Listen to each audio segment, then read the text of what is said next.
शहदाद कोट का कोई पुरसाने हाल नहीं। शहर अताई डॉक्टरों के रहमो करम पर शेरों की जाने दाव पर, जबकि THO शहदाद कोट और DHO कंबर शहदाद कोट बेखबर। शहरी बेहाल और परेशान।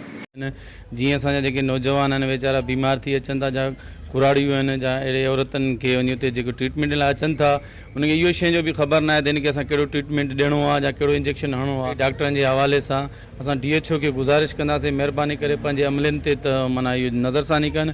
ऐं सरकारी अस्पताल में बि जेके असां वटि ॾिसो था अॼुकल्ह को बि अहिड़ो डॉक्टरनि जे हवाले सां इंजेक्शन वग़ैरह का बि अहिड़ो ट्रीटमेंट जो हवाले सां कुझु बि न आहे। अगरि का बि एक्सीडेंट वग़ैरह थिए थो उन्हनि खे फस्ट एड बि हिते असां वटि नथो मिले वञे। उनखे ईअं ई था चवनि बाबा हिनखे लाणकाणे वठी वञो। जॾहिं बाबा असां लाणकाणे वठी वञूं हिते अस्पताल छो खोलियो वञे, पोइ हिन अस्पताल खे तव्हां बंदि कयो न शहदाद कोट वारे खे। अताई डॉक्टरनि सां मसइलो असां सां कहिड़नि डॉक्टरनि चङाई कई आहे। अताई डॉक्टर हुजनि या जेके असांजूं इहो मेडिकल में डॉक्टरनि जे डॉक्टरियाणियूं आहिनि, उहे तक़रीबन जेको बि वियम वञे थो उहो सीज़र में वञे थो पियो, जॾहिं त दुनिया पूरी सीज़र खां माना मुखालिफ़त आहे।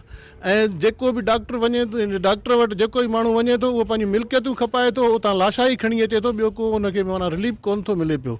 सभु डॉक्टर अतां केतिरा वाक़िया थिया आहिनि साईं। छा आहे त असांजा जेके हे हुकुमरान आहिनि, असांजा जेके कर्ता धर्ता आहिनि, उहे हिकिड़ा वॾा नाहर थी पिया आहिनि, उहे वॾा हिकिड़ा ज़ालिम थी पिया आहिनि, जेके साईं खे चवां असां माना हुननि जो शिकार आहियूं ऐं हो हिकिड़ा शिकारी। वश न्यूज़ से बात करते हुए शहरियों का मजीद कहना था कि शहरी इस वक्त अपनी जान अताई डॉक्टरों के हाथों में देकर खुदकुशी कर रहे हैं और डिस्ट्रिक्ट हेल्थ ऑफिसर ख्वाब खरगोश के मज़े लूटने में मसरूफ़ अमल दिखाई दे रहे हैं। कैमरा टीम के साथ गुलाम अली ब्रावई, वश TV शहदाद कोट।